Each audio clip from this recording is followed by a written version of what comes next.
ఓం నమో భగవతే వాసుదేవాయ. ఓం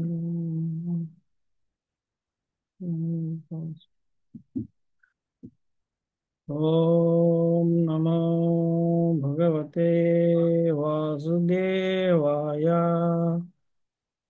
ఓం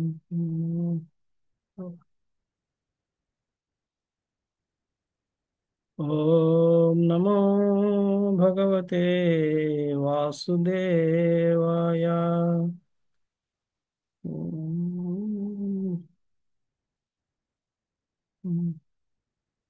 నారాయణం నమస్కృత్యం నరం చైవ నరోత్తమం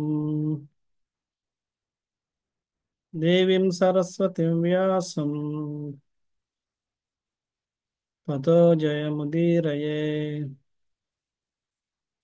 నష్టప్రాయేషు అవద్రేషు నిత్యం భాగవత సేవయా భగవతీరుత్తమ శ్లోకే భక్తిర్భవతి నైష్టికీ. కృష్ణాయ వాసుదేవాయ కృష్ణాయ వాసుదేవాయ దేవకీనందనాయ చ దేవకీ నందనాయ చ నందగోపకుమారాయ నందగోపకుమారాయ గోవిందాయ నమో నమః.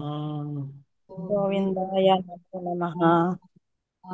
ఓం అజ్ఞానతిమిరాంధస్య జ్ఞానాంజనాశలాకయా చక్షురున్మిలితం येन తస్మై శ్రీ గురవే నమః. శ్రీచైతన్యమనోభీష్టం స్థాపితం येन భూతలే స్వయం రూప కదా మह्यं దదాతి స్వపదాంతికం. వందేహం శ్రీగురో శ్రీయుతాపదకమలం శ్రీగురుం వైష్ణవాంశ్చ శ్రీరూపం సాగ్రజాతా సహగణా రఘునాథాన్వితం తం సజీవం సాద్వైతం సావధూతం పరిజనా సహితం కృష్ణ చైతన్యదేవం శ్రీరాధా కృష్ణపదాం సహగణా లలితా శ్రీ విశాఖాన్వితాంశ్చ. హే కృష్ణ కరుణా సింధు దీనబంధో జగత్పతే గోపేశ గోపికా కాంత రాధాకాంత నమోస్తుతే. తప్త కాంచన గౌరాంగి రాధే వృందావనేశ్వరి వృషభానుసుతే దేవి ప్రణమామి హరిప్రియ. నమో విష్ణుపాదాయ కృష్ణప్రేష్టాయ భూతలే శ్రీమతే భక్తివేదాంత స్వామిన్ ఇతి నామినే. నమస్తే సరస్వతే దేవే గౌరవాణి ప్రచారిణే నిర్విశేష శూన్యవాది పాశ్చాత్య దేశతారిణే. వాంఛాకల్పతరుభ్యశ్చ కృపా సింధుభ్య ఏవ చ పతితానాం పావనేభ్యో వైష్ణవేభ్యో నమో నమః. జై శ్రీ కృష్ణ చైతన్య ప్రభు నిత్యానంద శ్రీ అద్వైత గదాధర శ్రీవాసది గౌరభక్తవృంద. హరే కృష్ణ హరే కృష్ణ కృష్ణ కృష్ణ హరే హరే హరే రామ హరే రామ రామ రామ హరే హరే. హరే కృష్ణ. హరే కృష్ణ ప్రభు. हरे అమ్మాలి. कृष्ण दंडवत హరే प्रणाम। కృష్ణ. ధన్యవాదాలు. हरे कृष्ण प्रभु जी दंडवत प्रणाम प्रभु। హరే కృష్ణ. प्रभु మనం जी दंड శ్రీమద్ భాగవతం ప్రథమ స్కందం అధ్యాయం 10 శ్రీకృష్ణుని ద్వారకా గమనము. దాంట్లో 14 శ్లోకం వరకు చదివాం. ఏ విధంగా వాళ్ళందరూ భగవంతుడి యొక్క భగవంతుడికి ఆకృష్టులైపోయారు. ఆ భగవంతుడికి ఆకర్షణ అయిన వాళ్ళు భగవంతుడు విడిచిపెట్టడానికి ఎంత బాధపడతారన్న విషయాన్ని మనం కింది క్లాసుల్లో మనం చర్చించాం. సో మొత్తం మీద వాళ్ళందరికీ వీడ్కోలు చెప్తూ కృష్ణుడు హస్తినాపురాన్ని వదిలి ద్వారకాకి బయలుదేరాడు. అయితే హస్తినాపురానికి వెళ్తున్నప్పుడు యుధిష్ఠిర మహారాజు వీళ్ళందరూ కృష్ణుడికి ఏ విధంగా వీడ్కోలు చెప్పారు అన్న విషయాన్ని ఇక్కడ 15వ శ్లోకం నుంచి 19వ శ్లోకం వరకు వివరించి చెప్పడం జరిగింది. ఇప్పుడు మనం ఆ వీడ్కోలు చెప్పిన విధానం ఏమిటి అన్నది మనం ఇక్కడ చర్చించబోతున్నాం. కృష్ణ భగవానుడు అందరికి వీడ్కోలు చెప్పి బయలుదేరాడు. సో ఇప్పుడు వీడ్కోలు ఏ విధంగా జరుగుతుంది అన్నది ఇక్కడ మనం చూస్తున్నాం. 15వ శ్లోకం. మృదంగ మృదంగ సంఖ్యే భైర్యశ్చ వీణాపనవ గోముఖాః దుందుర్యానక ఘంటాధ్యా నేదుర్దుందుర్భయస్తథా. మృదంగ శంఖ భేర్య. మృదంగ అంటే మృదంగం, శంఖ అంటే శంఖం, భేర్య అంటే భేరులు, వీణ వీణ, పనవ అంటే ఒక రకమైన మురళి అని చెప్తున్నారు. గోముఖ అంటే తెలుసు ఇలాగా పెద్దది ఉంటుంది అది. దంధురి డోలు, ఆనకం, ఘంట, ఆద్య మొదలైనవి. ఇలాంటి ఇవన్నీ హస్తినాపుర రాజప్రసాదం నుండి శ్రీకృష్ణ నిష్కర్మించినప్పుడు మృదంగము, డోలు, నగర, దంధురి, దుందుబి వంటి వివిధ డోలు వాయిద్యములు మరియు వివిధ రకముల మురళీ వాయిద్యములు, వీణ, గోముఖము, భేరి మొదలగున ఆ దేవదేవుని గౌరవార్థమే సంయుక్తంగా మోగించబడినవి. ఇవన్నీ అంటే భగవంతుడు, అందుకనే ఆ లెక్క వస్తే భగవంతుడని కాదు, ఇప్పుడు అవన్నీ పోయాయి. ఎవరైనా విఐపి వెళ్తే హంగామాగా వెళ్తుండేవారు. ఎందుకంటే విఐపిస్ యొక్క దర్శనం వారి యొక్క, ఎందుకంటే విఐపి అంటేనే అసలు ఎవరైనా ఒక సెలబ్రిటీ అంటే అర్థం ఏంటంటే ఆయన కోసం ఎవరికైతే ప్రజలకు సదభిప్రాయం ఉందో ఆయన సెలబ్రిటీ అని అర్థం. ఎవరైనా ఉన్నతమైన వ్యక్తి అంటే అర్థం ఏంటంటే ఆయన కోసం అందరూ మంచి ఆలోచన, మంచి అభిప్రాయం ఉన్న వ్యక్తి నిజమైన సెలబ్రిటీ.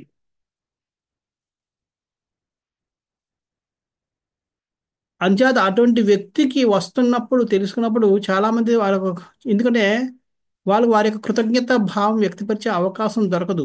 ఇప్పుడు సపోజ్ ముఖ్యమంత్రి గారో లేదా మినిస్టర్ గారో లేదా ప్రధానమంత్రి గారో ప్రెసిడెంట్ అలాంటి పెద్ద పెద్ద వాళ్ళు ఉన్నారు అనుకోండి, వాళ్ళు ఏమైనా మన దేశానికి మంచి చేశారనుకుంటే వాళ్ళ వల్ల మనం ఏదైనా బాగుపడితే మనం వెళ్ళి వాళ్ళకి మన యొక్క కృతజ్ఞత భావాన్ని వ్యక్తపరచలేం, ఎందుకంటే కలిసే అవకాశాలు ఉండవు మనకి. కానీ ఆయన మనం చేసిన సహాయాన్ని మన కృతజ్ఞత వ్యక్తపరచాలనే అభిప్రాయం మనలో ఉండొచ్చు, కానీ మనం వెళ్ళి కలవలేం. మరి ఇటువంటి వాళ్ళకి ఎలాగా అంటే ఇలాగ వాళ్ళు ఎప్పుడైనా ఆ దారిలో వెళ్తున్నప్పుడు ఇలాగ పెద్ద దుండుబి ఇలాగ సౌండ్ చేసుకుని వెళ్తే మనకు తెలిసి మనం వాళ్ళకి పూల వర్షం కురిపించడం, నమస్కారం చేయడం ద్వారా ఏదో రకంగా మనం మన యొక్క కృతజ్ఞత భావాన్ని లేదా మన యొక్క అభిమానాన్ని, మన యొక్క గౌరవాన్ని వ్యక్తపరిచే అవకాశం కల్పించడం కోసం పూర్వం ఈ విధంగా రాజులు వెళ్తుండేవారు. అందుకని రాజులు ఎప్పుడు వెళ్ళినా సరే బయటికి యుద్ధానికి తప్ప ఈ బేరీలు ఇవన్నీ కూడా మోగుతుండేవి, మృదంగాలు, డోళ్ళు ఇవన్నీ. ఎందుకంటే ఆ విధంగా ప్రజలందరూ వచ్చి తన రాజుకి తమ యొక్క కృతజ్ఞత భావం లేదా తమ యొక్క గౌరవం, తమ యొక్క యూనో ఏదైతే అది అభిమానం, ప్రేమ ఇవన్నీ వ్యక్తపరుచుకునే ఒక అవకాశం కలిగించడం కోసం. అందుకని భగవంతుడికి ఊరేగింపు జరిగేటప్పుడు కూడా ఇవన్నీ జరుగుతాయి. బాజాలు, భజంత్రీలు, ఈ తాళాలు ఇవన్నీ వహిస్తూ ఎందుకు వెళ్తారంటే భగవంతుడు వస్తున్నాడు కాబట్టి భగవంతుడికి కృతజ్ఞత భావం, అభిమానం చూపించాలి ప్రజలందరూ. ఆ చూపించే అవకాశం ఇప్పించడం కోసం అవన్నీ భోగుతూ ఉండేవి. అదే విధంగా కృష్ణుడు ఎప్పుడైతే హస్తినాపురాన్ని విడిచిపెట్టి వెళ్ళాలనుకుంటున్నాడో ఇవన్నీ మోహించుతూ గౌరవార్థం గౌరవంగా ఆయనకి వీడ్కోలు చెప్పడం, లేకపోతే స్వాగతం పలకడం ఏదైనా అవ్వచ్చు. వెనక వాళ్ళు వీడ్కోలు చెప్తున్నారు, ముందు వాళ్ళు స్వాగతం పలుకుతున్నారు. అలాగా ఈ విధంగా అవన్నీ మ్రోగడం మొదలుపెట్టారు. అయితే ఇంక తర్వాత ఏమైంది? ప్రసాదస్య కరారూఢ గురునార్యో దిదృక్ష వివృషు కుసుమై కృష్ణం ప్రేమ వ్రీడా స్మితే క్షణ. ప్రేమపూర్వకమైన కృష్ణ దర్శనాభిలాషించే పురి నారీగణము రాజప్రసాదపు ఉపరి భాగమును చేరి ప్రేమ లజ్జాపూర్వకముగా మందహాసము చేయుచు శ్రీకృష్ణునిపై పుష్పవృష్టి కురిపించిరి. ప్రేమపూర్వకమైన కృష్ణ దర్శనం, కృష్ణ యొక్క దర్శించుకోవాలనే అభిలాష, కృష్ణ దర్శనాభిలాష. you know, అది ఎందుకు ప్రేమపూర్వకం చెప్పాను కదా. రకరకాలుగా ఉంటాయి. ప్రేమపూర్వకంగా ఉండొచ్చు, గౌరవపూర్వకంగా ఉండొచ్చు, కృతజ్ఞత పూర్వకంగా ఉండొచ్చు, ఏదో ఒకటి వ్యక్తపరచాలి. ఇంచేత వీళ్ళందరూ ఇక్కడ కురు నారీమణులందరూ ఏది ప్రేమ, వాళ్ళకున్న ప్రేమని వ్యక్తపరచడం. ఆ వ్యక్తపరచడం కోసం, ఎందుకంటే అప్పుడు స్త్రీలు రోడ్డు మీద రావడానికి ఆ, అను కొన్ని నిబంధనలు ఉండేవి కాబట్టి రోడ్డు మీద రాలేరు కాబట్టి వాళ్ళు రాజప్రసాదాలు అంటే అంతఃపురంలోని రాజుల కిటికీల మీదకో లేదంటే మేడ మీదకో వెళ్ళి అక్కడ నిలబడి ఆ గౌరవార్థం పూల వర్షం కురిపించారు వాళ్ళు. అది. ఇది విధంగా మనం ఎప్పుడైనా ఒక పెద్ద వ్యక్తికి మనం వీడుకోలు చెప్పాలన్నా స్వాగతం పలకాలన్నా చెప్పే విధానం ఇది. ఇప్పుడు స్వాగతం ఏంటి ఒక ఒక పైలట్ వ్యాన్ వస్తుంది అనుకోండి, అంతే. ఇంక వెనకాల ఏముండదు. కార్లు వెళ్తుంటాయి, జనాలు ఒకరు జై అనరు ఏమనరు, ఎందుకంటే అందరు జనాలు ఎవరికి కూడా ఇష్టం ఉండదు. వాళ్ళందరూ కూడా ఓట్లు వేయించుకునే వరకే కనబడతారు, తర్వాత కనబడరు. తర్వాత వాళ్ళ కోసం ఆలోచించరు. సో ఇటువంటి అయిపోయింది. కానీ ఇప్పుడు అవన్నీ పోయాయి. పూర్వం అంతా వాళ్ళందరూ నడిచి వెళ్ళేవారు కాబట్టి అందరికి అవకాశం దొరికేది. ఇప్పుడు అలాగ కారు మీద వెళ్ళిపోతే మన పూలు వర్షం ఇలాగని లేకపోతే ఆ కారు వెళ్ళిపోద్ది. పూలు తీసి ఇలాగ ఇస్తేప్పటికే కారు వెళ్ళిపోద్ది. కానీ పూర్వం నడిచి వెళ్ళేవారు కాబట్టి మీరు వెళ్ళొచ్చు, మళ్ళీ కాదు మరో పిడికి తీసి మళ్ళీ ముందు పరిగెట్టి వెళ్ళి మళ్ళీ ఇసరొచ్చు. మన ప్రేమ పూర్తిగా సంపూర్ణంగా మనం వ్యక్తపరచుకోవచ్చు.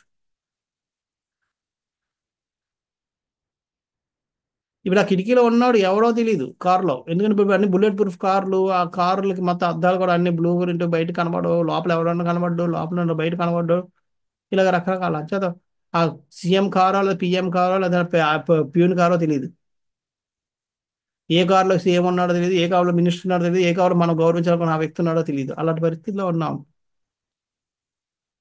అంచేత ఇప్పుడు అన్నీ పోయాయి. ఉం? కానీ పూర్వం అలా కాదు. ఇప్పుడు అంచేత ఈ స్త్రీలందరూ కూడా ప్రేమ లజ్జతో, ఒక పక్క ప్రేమ ఉంది, మరో పక్క లజ్జ. లజ్జ అంటే సిగ్గు బిడియం. ఉం? సో వాళ్ళు బిడి పడుతూ ఇలాగ మొక్కలు కనబడకూడదు అనుకుంటూ మళ్ళీ చూడాలని చూస్తూ పూల వర్షం కురిపిస్తుంటారు. అలాగే ఆ విధంగా అక్కడ ప్రభుపాద వారు ఒక స్త్రీ గౌరవాన్ని పొందాలంటే ఏం చేయాలన్నది ఈ మొదటి పారాగ్రాఫ్లో వర్ణిస్తున్నారు. ఏంటంటే స్త్రీలకు సిగ్గు అనేది ఒక ప్రత్యేకమైన సహజ సౌందర్యం వంటిది. అది పురుషుని నుంచి వారికి గౌరవం కూడా కలుగు చేయగలదు. ఒక స్త్రీ ఎప్పుడైతే సిగ్గు బిడియాన్ని వ్యక్తపరుస్తుందో అది ఆమెకి భూషణం. ఆమె భూషణం అంచేత ఆమె మీద వాళ్ళందరికీ గౌరవం పెరుగుతుంది అటువంటి వ్యక్తి మీద. ఎప్పుడైనా మీరు చూడండి, అత్యాచారాలు ఎవరి మీద జరుగుతాయి, ఎవరైతే ఎక్కువగా వారి యొక్క శరీరాన్ని బాహ్యంగా చూస్తారు, వాళ్ళ మీద అత్యాచారాలు జరుగుతాయి. ఎందుకంటే వాళ్ళు చీపు అందరికి. 10 మంది చూపించింది కానీ నాకు కూడా చూపిస్తుంది, నాకు కూడా ఆమె చూపిస్తుంది, అది సిగ్గులేంది అన్న ఒక రకమైన చులకన భావం ఉంటుంది.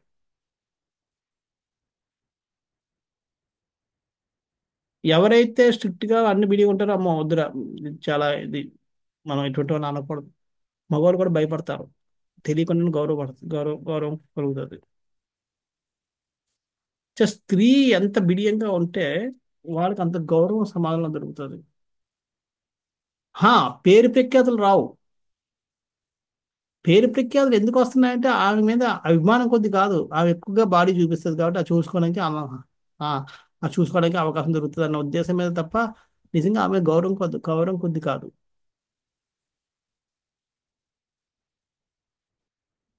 గౌరవం ఎవరైతే సంస్కారవంతం జీవితం వాళ్ళ మీద గౌరవం ఉంటుంది. అంచేత ఈ సిగ్గు అన్నది స్త్రీకి ఒక సహజమైన సౌందర్యం. ఎప్పుడైతే స్త్రీ సిగ్గుపడుతుందో, సిగ్గు బిడియంగా పడుతుంటుందో అప్పుడే వాళ్ళు ఎక్కువగా గౌరవింపబడతారు. ఉం. ఉం. సో ఇలాగా ప్రభుపాద చెప్తారు, రాజప్రసాదం నందు స్త్రీలు ఖచ్చితమైన పరదా పద్ధతిని పురుషుల నియంత్రిత సాంగత్యం పురుషుల నియంత్రిత సాంగత్యం కోసం పాటించిండిరని మహాభారతం కాలం నాటి ఈ సంఘటన నిరూపించుచున్నది. కనుకనే కృష్ణుడు మరియు ఇతరులు నిలిచి ఉన్న చోటకు చేరుటకు బదులు వారు రాజప్రసాద్ ఉపతలమునకు చేరి అచ్చటి నుండి పుష్పవృష్టి కురిపించడం ద్వారా శ్రీకృష్ణుకు తన వందనం నర్పించి అది.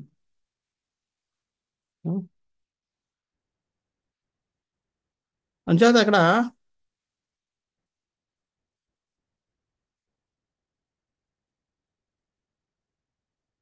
స్త్రీలతోటి పురుషులు కలయిక, లేదా పురుషులతో స్త్రీల కలయిక జరిగినప్పుడు వాళ్ళ మీద ఉన్న గౌరవం పోతుంది. ఉం. నేను న్యూస్ పేపర్లో చదివాను.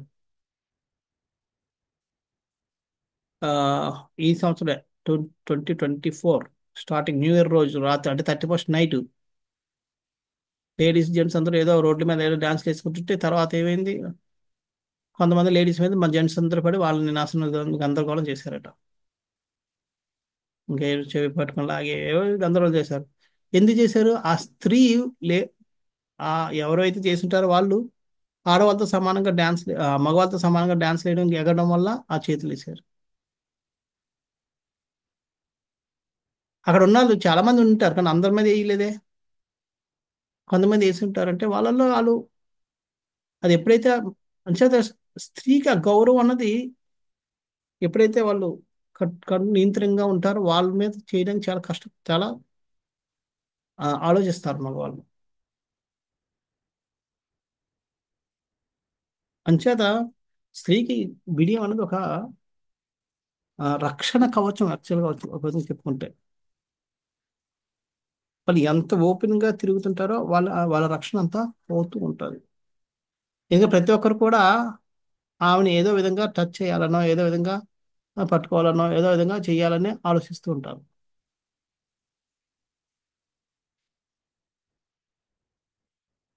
అది వాళ్ళు అర్థం చేసుకోరు. సంచేత అది ఇంకా అర్థం చేసుకోవచ్చు మీరు, ఇంకా ఎందుకన్నా ఇక్కడ చెప్తే ఇంకా బాగుంది. అంటే అది మంచిది కాదు. అంటే స్త్రీకి ఇది బిడియం అనేది ఒక సహజ సౌందర్యం ఇది.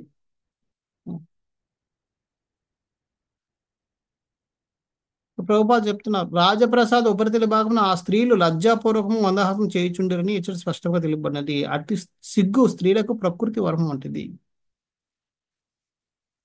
ఆ?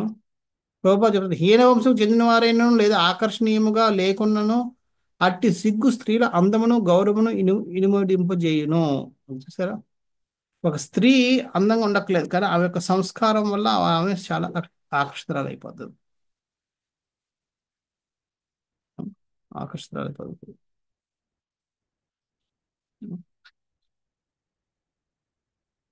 అలాగే నెక్స్ట్ పారాగ్రాఫ్ లో చెప్తున్నారు, అసలు ప్రభుపాద వారు ఏం చేసినా అది కృష్ణుడికి కనెక్షన్ చేస్తారు కాబట్టి ఇక్కడ అది ఈ ఆకర్షణ ఎందుకు వస్తుంది స్త్రీ మీద కానీ పురుషుని మీద కానీ ఒకరికొకరికి అనేది ఇక్కడ రాస్తున్నారు.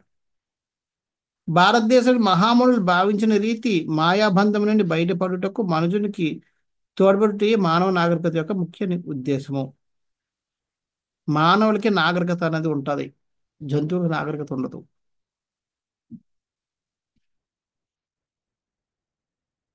అంచేత మానవ నాగరికత, ఆ నాగరికత ఎందుకు అంటే ఎందుకు చెప్తున్నారు? మాయా బంధువుని బయటపడుటకు మనుషులు తోడ్పడుట కోసమే ఈ మానవ నాగరికత. నాగరికత అంటే అర్థం ఏంటో క్రమశిక్షణగా ఉండడం, అది నాగరికత. ఎంత క్రమశిక్షణగా ఉంటారో అంత నాగరికత ఉన్నట్టు, అంత సంస్కారవంతులు, అంత సంస్కారంగా ఉన్న వాళ్ళు అవుతారు. అంటే ఈ క్రమశిక్షణ ఎంత క్రమశిక్షణగా ఉంటామో అంత ఇంద్రియ నిగ్రహం మనకు పెరుగుతూ ఉంటుంది. ఇంద్రియ నిగ్రహం ఉన్న వాళ్ళు మాత్రమే క్రమశిక్షణగా ఉండగలరు, లేకపోతే ఉండలేరు. అంటే ఇంద్రియ నిగ్రహం ఉన్న వాళ్ళు ఉన్నప్పుడు మనం ఆటోమేటిక్గా ఈ మాయా బంధం నుంచి బయటపడుతూ ఉంటాం. అంటే మానవ నాగరికత అన్నది, మానవ నాగరికత ముఖ్య ఉద్దేశం ఏంటి? ఈ మాయా బంధం నుంచి బయటపడడం. భూమి, జలము, అగ్ని, వాయువు, ఆకాశం అనే పంచభూతములతో దేహం తయారైనందున వాస్తవిక స్త్రీ యొక్క భౌతిక సౌందర్యం మిథ్య వంటిది. కానీ పదార్థంతో ఆత్మ యొక్క సంపర్కం వలన అది సుందరంగా గోచరించుచుండును. ఎంత అందమైన స్త్రీ అయినా సరే ఆమెలో ఆ ప్రాణం అన్నది లేకపోతే, ఆత్మ అన్నది లేకపోతే ఆమెను ఎవ్వరూ ముట్టుకోరు. ఎంత కామ పిశాచి అయినా ఉండొచ్చు. కొంతమంది కామాంధకారులు ఉంటారు, వాళ్ళు చిన్న చిన్న పిల్లలు కూడా రేపు చేస్తారు. వాడిని తీసుకెళ్ళిన శవం దగ్గరికి ఆకర్షణ ఉండదు. ఎందుకంటే ఈ శరీరం అన్నది ఈ పంచభూతాలతో చేయబడ్డది. పంచభూతాల్లో ఏం లేదు. ఎప్పుడైతే దాంట్లో ఆత్మ ప్రవేశిస్తుందో అప్పుడే దానికి శోభ, ఆకర్షణ అన్నది వస్తుంది.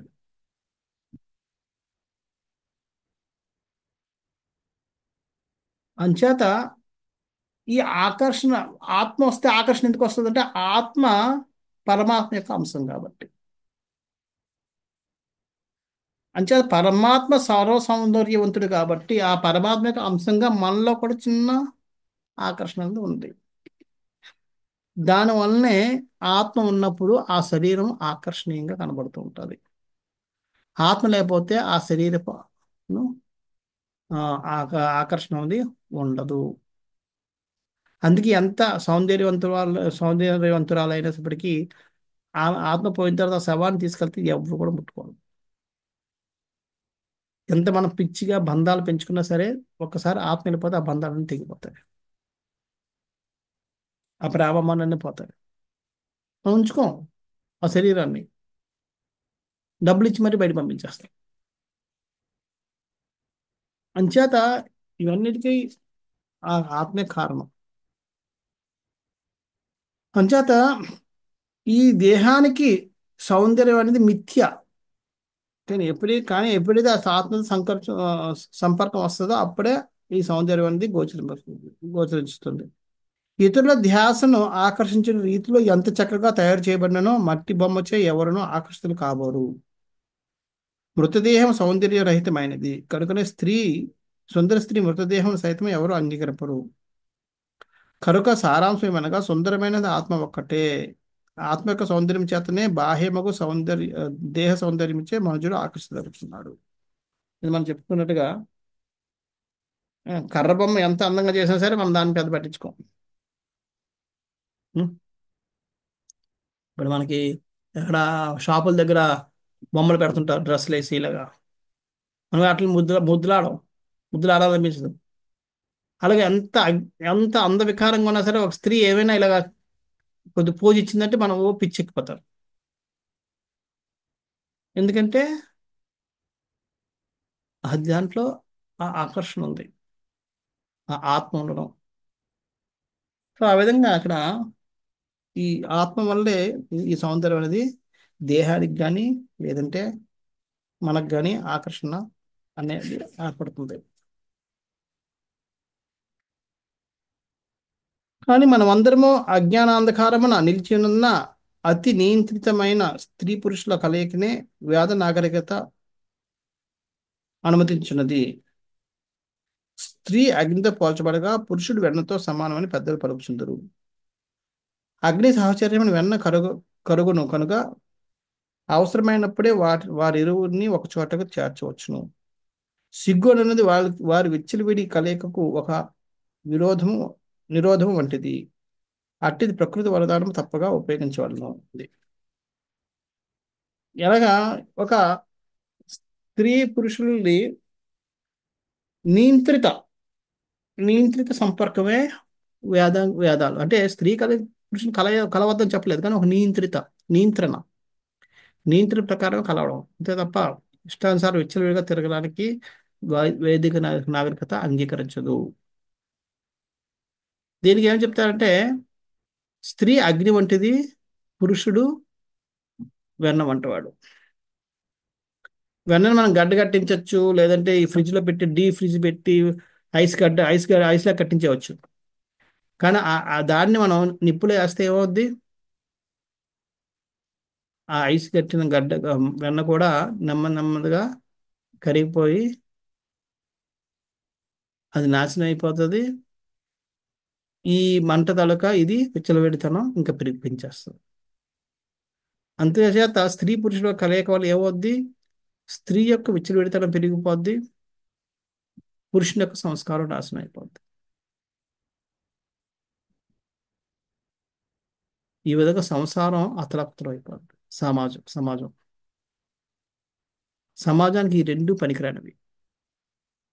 స్త్రీ యొక్క విచలితత్వం, పురుషుని యొక్క సంస్కారహీనత, ఈ రెండు కూడా సమాజాన్ని అధోపాలు పట్టిస్తాయి. అదే జరుగుతుంది. ఎందుకంటే ఎప్పుడైతే ఒక బట్టర్ అగ్నిలోకి వెళ్తే అగ్ని తాలూకా ఉత్తేజం పెరిగిపోద్ది, ఇంకా పెరిగిపోద్ది పరిమాణం. బట్టరు పనికి రాగానే పోద్ది. దానివల్ల ఒక్క ఉపయోగం ఉండదు. మంటలో వేసిన బట్టర్ వల్ల వంటలో వేస్తే ఏమైనా ఉంటుంది, కానీ మంటలో వేస్తే ఏమి ఉండదు. అంచేత పురుషుల యొక్క సంస్కారం పనికి రాకుండా పోద్ది, స్త్రీల యొక్క కామాంతం పెరిగిపోతూ ఉంటుంది. అంచేత ఎప్పుడైతే అగ్ని పెరిగిందో అది ఇంకా ఇంకా ఇంకా ఎక్కువ బట్టర్ని దహిస్తుంటుంది, లేదంటే ఎక్కువ డ్యామేజ్ చేస్తూ ఉంటుంది. అంచేత స్త్రీ కూడా అంతే అవుతుంది. స్త్రీ విచ్చలవిడితత్వం పెరిగినప్పుడు ఏమవుతుందంటే అది ఇంకా సమాజానికి కీడు కలిగిస్తుంది. అంచేత పనికిరాదు. సిగ్గు అనేది వారి విచ్చలవిడి కలయికు ఒక నిరోధం వంటిది. ఎప్పుడైతే స్త్రీ సిగ్గుగా ఉంటుందో, సిగ్గు బిడియంగా ఉంటుందో, ఈ విచ్చలవిడితనాన్ని ఆపుతారు. అది ప్రకృతి వరదానము తప్పగా ఉపయోగించుకోవాలి. అటువంటి సిగ్గుని మనం సరైన దృక్పథంలో ఉపయోగించి మనం సరైన పద్ధతిలో ఉండాలి. అది ప్రకృతి సహజంగా ఇచ్చిన లక్షణం స్త్రీకి. ఆ లక్షణాన్ని మనం ఎప్పుడైతే తీసేస్తామో ప్రకృతి విరుద్ధంగా నడిచిన వాడతాం. ఎప్పుడైతే ప్రకృతి చెప్పినట్టుగా మనం నడుచుకుంటాం, అన్ని సుఖశాంతులే ఉంటాయి. ఎందుకంటే ఈ ప్రకృతిని సృష్టించింది, లేదంటే మన యొక్క మానవ నాగరికత సృష్టించింది భగవంతుడు మనకి సంతోషాన్ని ఇవ్వడం కోసం, సుఖశాంతులు ఇవ్వడం కోసం. ఎప్పుడైతే దాన్ని మనం కాదని మనం తీసేస్తామో అప్పుడు ఏమవుద్ది? సుఖశాంతులు వెళ్ళిపోతాయి.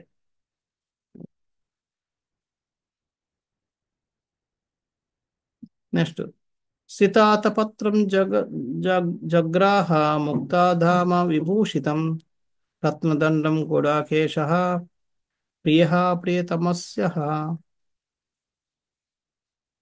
ఆ సమయమైన పరమయోధుడును గుడాకేశుడును పరమ ప్రియతముడు అడైన శ్రీకృష్ణుని ప్రియసకుడు అర్జునుడు ముత్యపుటంచులతో విభూషితమై రత్నదండమును కలిగిన ఛత్రమును పట్టెను. ఏ విధంగా ఒక మనిషిని గౌరవించాలి? పైన గొడుగు పెట్టడం.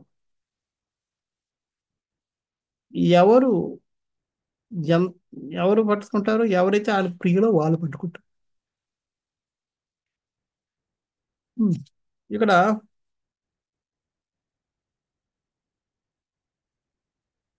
ప్రభుపాద వారు రాస్తున్నారు ఏ విధంగా మనం కొరతను మనమే ఎలాగ సృష్టిస్తున్నాం.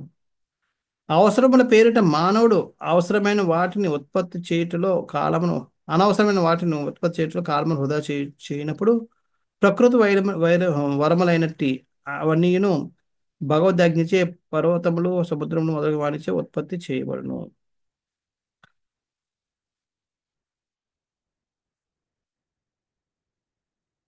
అవసరం పేరిట మానవుడు అనవసరమైన వాటిని ఉత్పత్తి చేయటంలో కారణం వృధా చేయనప్పుడు ప్రకృతి వరములైనటువంటి అన్నిటి భగవద్జ్ఞచే పర్వతంలో సముద్రం మొదలగు వానిచే ఉత్పత్తి చేయబడును. మనకు అవసరాలని చెప్పి అనవసరమైన వాటిని మనం ఇప్పుడు మనం అందరం అదే కార్లు, మొబైల్స్ ఇవన్నీ కూడా మనకు అవసరమైన వాటిని కొనేసుకుంటాం. ఉం. ఇప్పుడు చాలా మందికి మొబైల్ ఎలా వాడాలో తెలియదు. మెసేజ్ వస్తే చూడడం తెలియదు, మిస్డ్ కాల్స్ వస్తే చూడడం తెలియదు, కానీ స్మార్ట్ ఫోన్ కావాలి. ఎందుకంటే కావాలంతే. మేము కూడా తక్కువ కాదు. మేము కారు నడపడం రాదు, కానీ కారు కొంటాం, తర్వాత డ్రైవింగ్ పెట్టుకుంటాం. ఉం. ఇలాగా ఇవన్నీ ఏంటంటే మనకి అవసరాల పేరు మీద అనవసరమైన వాటిని మనం ఎప్పుడైతే చేసుకుంటాం అప్పుడు భగవత్ కృపకి మనం దూరం అయిపోతాం.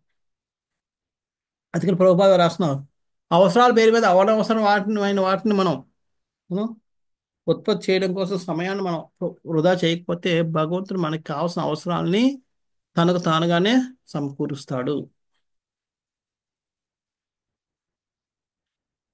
భగవంతుడికి మనం ఎవరూ రిక్వెస్ట్ చేయలేదు పంటలు పండేటట్టు చూడుతుంటారు, లేదంటే చెట్టు నాటితే అది మళ్ళీ చెట్టు నుంచి అవే పళ్ళు రావాలి, ఆ పళ్ళు ఎక్కువగా రావాలి మనకంటే అవన్నీ చెప్పలేదు. నిజంగా చూడండి, ఒక చెట్టుకి ఒక పండు వచ్చేటట్టు చేస్తుంటే మనం తినడానికి ఏమి ఉండేది కాదు.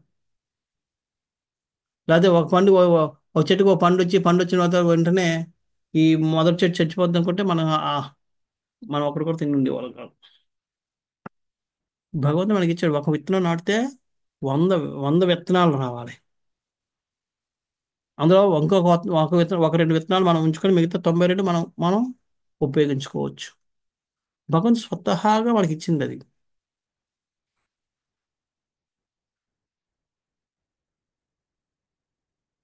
అంచేత మనం ఎప్పుడైతే అవసరమైన వాటి కోసమే మనం టైంని నేను టైం వృధా చేసి మనం దానికోసం ప్రయత్నిస్తే భగవంతుడు వాటిని ఆటోమేటిక్గా తీరుస్తాడు.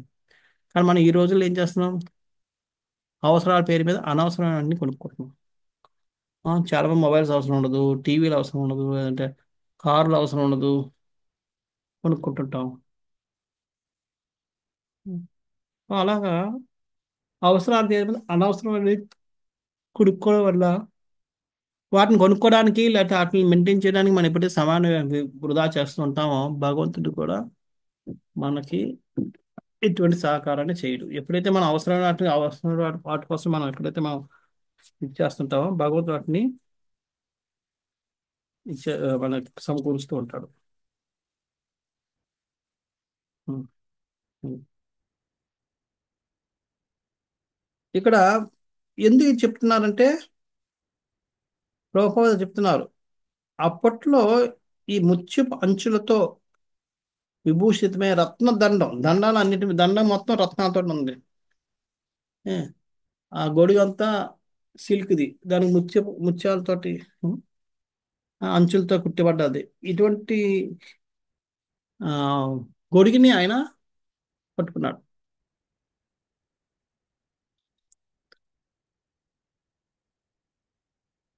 దాన్ని బట్టి మనం అర్థం చేసుకోవచ్చు అప్పట్లో వాళ్ళు ఎంత ధనం ఉండేదో. ఇప్పుడు అలా ఎవరైనా చేస్తే అది మళ్ళీ వెనక్కి వస్తుంది గ్యారంటీ లేదు, ఎవడో లేపేస్తాడు. అవసరమైతే ఆ పెళ్లి కొడుకు పెళ్లి కూతురు లేకపోతే ఆ రాజు ఎవడైతే ఆయన కూడా లేపుని తీసుకెళ్ళిపోతారు. ఎందుకని ఇప్పుడు అంత డబ్బులు లేదు మన దగ్గర, ఎవడో ఆడో ఒకరి దగ్గర ఉంది కానీ దాన్ని ఎలా దొంగలించాలని చూస్తారు. పూర్వం అందరూ ధనవంతులే కాబట్టి ఎవరికి అది అవసరం ఉండేది కాదు, దొంగలించాలన్న ఆలోచన వచ్చేది కాదు. ఉం? ఒకవేళ అటువంటి ఇచ్చినా సరే వాళ్ళు నాకు అవసరం లేదు ఎందుకు అని చెప్పి వేరే వాళ్ళకి ఎవరికి ఇచ్చేసేవారు, ఉంచుకునేవారు కాదు. ఇప్పుడు మనం అవసరం లేనివన్నీ కూడా ఇంట్లో పెడతాం. ఇంట్లో మన సామాన్లు నిజంగా మనం చూసుకుంటే 80% సామాన్లు మనకు అవసరం లేనివి ఉంటాయి. ఓకే, 20% సామాన్లు మనకు అవసరం. మిగతావన్నీ కూడా అవసరం అనే పేరు మీద మనం ఓ- జమ చేసుకుంటూ వెళ్ళిపోతూ ఉంటాం. అందుకని ప్రభుపాదులు చెప్తున్నారు, అవసరం పేరు మీద అనవసరమైనవన్నీ కూడా మనం ఉత్పత్తి చేయడంలోనో దాచుకోవడంలోనో జమ చేయడంలోనో కాలం సమయం వృధా చేస్తూ కూర్చుంటాం మనం. ఉద్ ఉద్దవః సాత్యకిశ్చైవ వ్యజనే పరమాద్భుతే వికీర్యమాణః కుసుమై రేజే మధుపతి పతి. ఉద్ధవుడు సాత్వికి ఇరువురును అలంకృతములైన చామరములచే శ్రీకృష్ణునికి విసరసాగరి. మధుపతి అని శ్రీకృష్ణ భగవానుడు వెదజల్ వెదజల్లబడిన పుష్పములపై ఆసీనుడే దారి పొడుగున వారి సేవలు నందెను. ఉద్ధవుడి సాత్వికి వాళ్ళిద్దరు కూడా కృష్ణుడు రెండు పక్కల నిలబడి చామరతోటి వాళ్ళు చేస్తున్నారు. ఆ చామర ఎలాగొంది, మామూలు కాదు, అలంకృతమైంది. అంటే బంగారు వజ్ర వైడూర్యాలతోటి అలంకృతమై ఉన్న చామరలను తీసుకుని రెండు పక్కల వారి చేతిలో. కృష్ణుడు ఏం చేశాడు, అప్పటికే పూల వర్షం కురిపించిన ఆ పూల మీద ఆసీనుడే కూర్చుని వాళ్ళందరూ సేవలు అంటే దారి పొడుగున వారి సేవలు, ఎవరెవరి సేవలు, ఎవరు పుష్పాలు ఇస్తున్న పుష్పాలు ఇస్తున్న వాళ్ళ సేవలు, చామర ఇస్తున్న వాళ్ళు అభిషేకానికి, కొంతమంది పాలు పెరుగు ఇస్తున్నారు, కొంతమంది సెంటెడ్ వాటర్ ఇస్తున్నారు, రకరకాలుగా. కొంతమంది నమస్కారం చేస్తున్నారు, కొంతమంది పాటలు పాడుతున్నారు. ఎవరు ఏ విధంగా సేవ చేస్తున్నారో ఆ సేవలన్నింటినీ ఆయన అందుకుంటూ ఉన్నాడు. ఆ విధంగా ముందుకెళ్తున్నాడు. అశ్రూయంత అశ్రూయంత శిశస్త సత్య స్తత్ర ద్విజేరితాః నానురూపానురూపస్య నిర్గుణస్య గుణాత్మనః.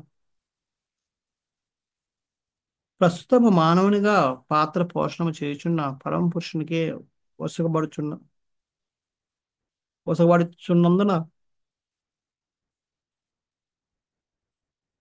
శ్రీకృష్ణునకు గూర్చినటువంటి ఆశీర్వాదములు ఉపయుక్తములు గాని అనుపయుక్తములు గాని కాకుండావని అచ్చటచ్చట వినవచ్చును. ప్రస్తుతం మానవునిగా పాత్ర పోషణము చేయుచున్న పరమ పురుషునికే పరమ పురుషునికి వసగబడుచున్న శ్రీకృష్ణకు గూర్చినటువంటి ఆశీర్వాదములు ఉపయుక్తములు గాని అనుపయుక్తములు గాని కాకుండావన్నీ అచ్చటచ్చట వినవచ్చును. అంటే మానవులుగా మానవ పాత్ర పోషణ చేసిన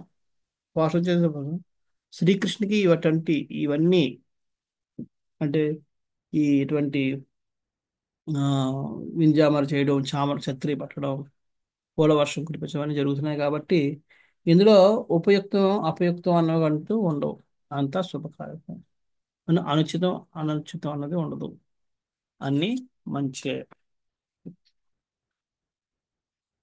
కృష్ణుడు మానవ రూపంలో పాత్ర పోషణ చేస్తున్నాడు. ఇక్కడ ప్రభుపాద వారు భాషలో చెప్తున్నారు, ఓన్లీ ద్వంద్వం అన్నది ఓన్లీ భౌతిక జగత్తులో కానీ ఆధ్యాత్మిక జగత్తులో ఉండదు అని. దేవదేవుని శ్రీకృష్ణ నిమిత్తమే అన్ని చోట్ల వేద ఆశీర్వాదములు వినవచ్చును. ధర్మరాజు యొక్క మేనభావ అయినట్లుగా దేవదేవుడు మానవ పాత్రను పోషించుచున్న కారణమున అవి ఉపయుక్తములుగా తోచపడును.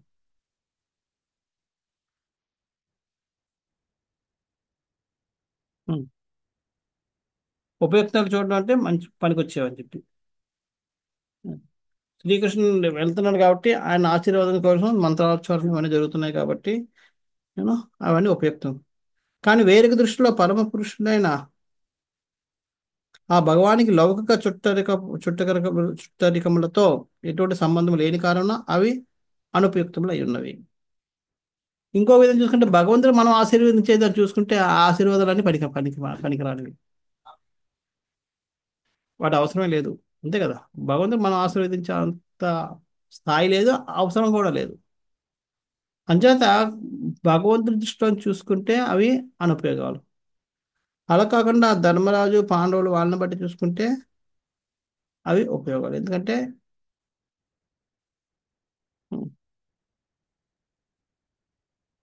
అవన్నీ కూడా ఆ, భగవంతుడి యొక్క మేలు కోరుకుంటూ ఉంటారు. మేలు కోరుకుంటూ భగవంతుడు మంచి జరగాలనే ఉద్దేశంతో చేయబడినవి కాబట్టి. కానీ రెండో విధంగా చూసుకుంటే భగవంతుడు మనం మేలు మేలు చేయగొట్టేది, మేలు కోరాల్సిన అవసరం ఉంది. భగవంతుడు ఏమీ చేయలేదు. అవి నిరుపయుక్తంలో ఆ రెండు. అంచేత కానీ భగవంతుడు మానవ పాత్ర పోషిస్తున్నాడు కాబట్టి ఈ విధంగా మేలు కీడు అన్నవి మనం ఆలోచించాల్సి వస్తుంది. లేకపోతే భగవంతుడి దృష్టిలో మనం ఏం చేసినా సరే అది మేలు కాదు, కీడు కాదు. నిర్గుణుడైన అతడు దివ్య గుణపూర్ణుడు. ఆయనకి ఆయన నిర్గుణుడు కాబట్టి ఆయన దివ్య పురుషుడు, దివ్య గుణపూర్ణుడు. గుణాలన్నీ కూడా సంపూర్ణత్వం సాధించిన వాడు. అసంపూర్ణత అంటే మనం ఆ, రజోగుణం నుంచి తమోగుణంలోకి, తమోగుణం నుంచి సత్వగుణం ఇలాగా మిక్స్ అయి ఉంటాయి. కానీ ఇవి ఎప్పుడైతే ప్రభుపాద వారు ఇలా చెప్పారో అవన్నీ కూడా దివ్య పురుషుడు అని చెప్పారు, దివ్య గుణ పూర్ణుడు కాబట్టి ఆయన ఆ, అన్ని గుణాల్లో పరిపూర్ణుడు కాబట్టి ఆయనకి ఎటువంటి శుభ అశుభాలన్నీ ఉండవు. అది ఏం చేసినా కృష్ణుడి కోసం ఏం చేసినా సరే అదంతా శుభమే అవుతుంది. అందుకనే భక్తిలో మనం ఇది రైటు ఇది తప్పు అని చెప్పడానికి లేదు. ఎందుకంటే భగవంతుడు ఎవరిని ఏ దృష్టిలో చూస్తాడో తెలియదు. వాళ్ళ భావన బట్టి ఉంటాయి కాబట్టి భావన మంచిదైతే తప్పు కూడా రైట్ అయిపోద్ది, రైట్ కూడా తప్పు అయిపోద్ది. భావన సరిగ్గా లేదనుకోండి మనం రైట్ చేస్తూ ఉండొచ్చు, కానీ తప్పుడు తప్పు కింద పరిగణలోకి వస్తుంది. అంచేత భగవద్గీత దృష్టిలో ఏది కూడా తప్పు కాదు, ఏది కూడా రైట్ కాదు. వారి యొక్క చేసిన భావన బట్టి ఉంటుంది కాబట్టి మనం భావన తెలుసుకోకుండా మనం ఏదైనా ఒక దాన్ని మనం మన యొక్క దృష్టిలో దాన్ని తప్పుగానో లేకపోతే ఒప్పుగానో నిర్ణయించి దానికి అనుసారం మనం వాళ్ళతోటి ఆ అదే ప్రతిస్పందించడం అని చేస్తే తప్పు అయ్యే అవకాశాలు చాలా ఉంటాయి.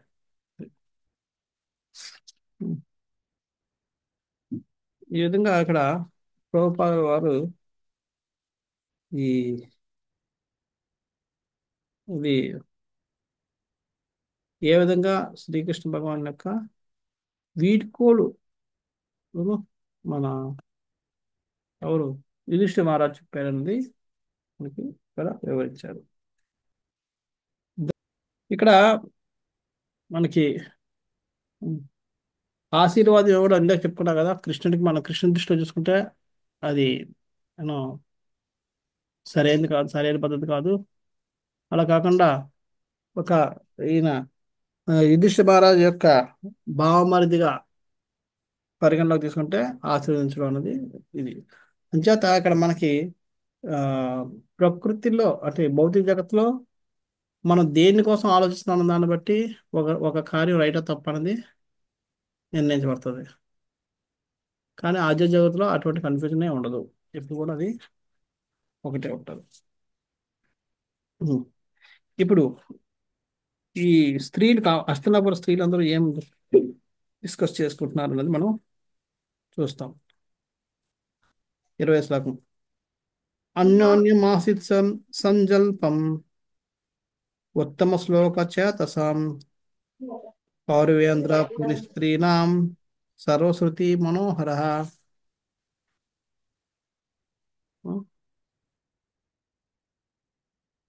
ఉత్తమ శ్లోకం శ్రీకృష్ణ భగవాన్ దివ్య గురువుల ఆలోచన యందు సంలగ్నమైన స్త్రీలు హస్తినాపుర భోగ భోగ ఆ, గృహోపక గృహోప గృహ గృహ ఉపరి భాగములపై అతని గురించి చర్చించడం మొదలైనది. ఆ సంభాషణము వేద మంత్రముల కన్నను మనోహరముగా నుండెను. వాళ్ళు పైకెక్కి ఆల్రెడీ పుష్పవర్షం కురిపించారు, పుష్పాలు కురిపించేసేటప్పటికి కృష్ణుడు వెళ్ళిపోయాడు. మరి ఇంకేం చేయాలి? కృష్ణుని తలుచుకుంటూ కృష్ణు కోసం డిస్కస్ చేయడం మొదలుపెట్టారు. ఏంటంటే డిస్కస్ ప్రభుపాద చెప్తున్నారు, ఎప్పుడైనా మనకి ప్రేమ ఉంటే భాష అన్నది పరిమితి కాదు, భాషని భాషని దాటిపోద్ది. ఇక్కడ సబ్జెక్ట్ అనేది ఇంపార్టెంట్, భాష కాదు. శ్రీకృష్ణ స్తుతించుచు చేసే కీర్తన ఏదైనా శృతి మంత్రమే. మనం కృష్ణుని మనం స్తుతిస్తూ చేసిన ఏ కీర్తన సరే అది శృతి మంత్రం కింద లెక్క. ఏదైనా ప్రేయర్ మనస్పూర్వకంగా మనం చేస్తే అది వేద మంత్రాలతో సమానం అని చెప్పి ప్రభుపాద చెప్తున్నారు. ఇక్కడ గౌడ సంప్రదాయంలో ఆచార్యులైన నరోత్తమ దాస్ ఠాకూర్లు సరళ బెంగాలీ భాషలో పలు కీర్తనలు రచించింది.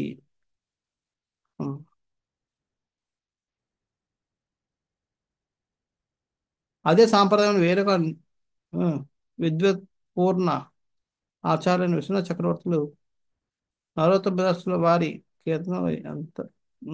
కీర్తనములు వేద మంత్రములతో సమానమని తీర్మానించింది.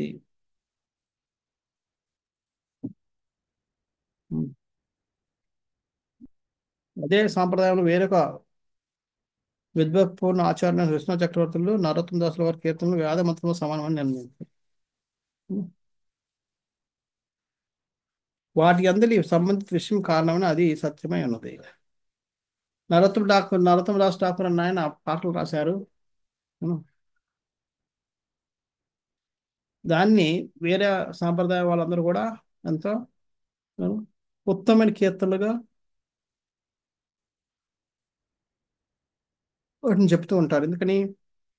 అవన్నీ కూడా పరమ సత్యాన్నే తెలుపుతూ ఉన్నాయి కాబట్టి. శ్రీకృష్ణ భగవాన్ ఆలోచన ఎందు కర్మలందు లగ్నమైనందున ఆ స్త్రీజనం ఆ దేవదేవుని కొనిచే వేద జ్ఞానం సంబంధించిన చైతన్యమును పొందగలిగింది.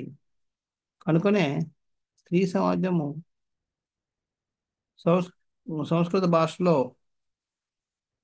మహాఘన పండితులు కాకుండా. హరే కృష్ణ.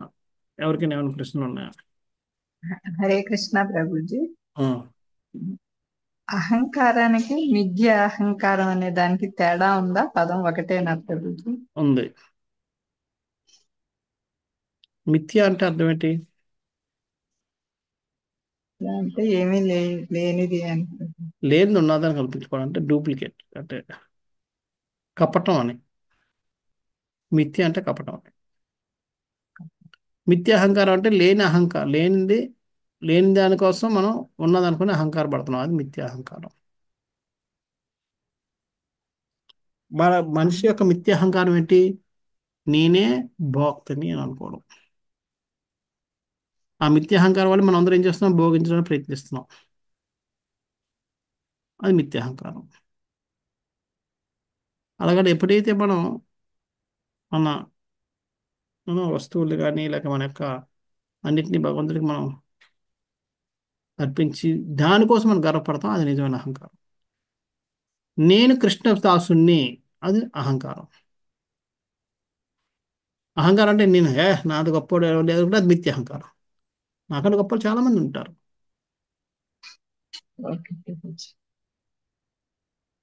కానీ నేను కూడా కృష్ణుని యొక్క సేవకుడిని, అది అహంకారం.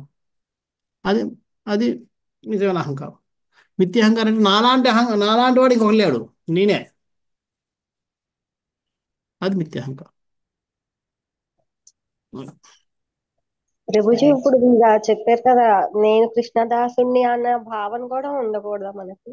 ఉండొచ్చు, చెప్పుకోకూడదు, ప్రత్యేకించి దాన్ని ఎత్తి చూపుకోకూడదా?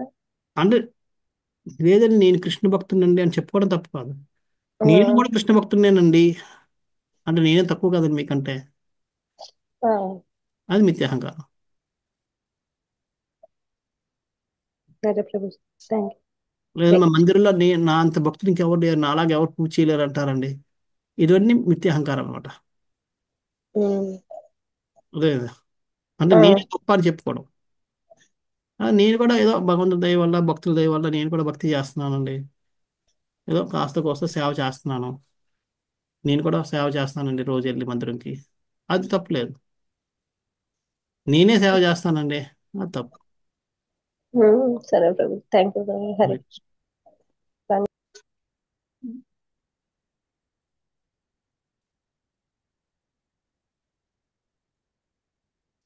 ఇంకెవరికైనా? కృష్ణ. Thank you Prabhuji. హరే కృష్ణ.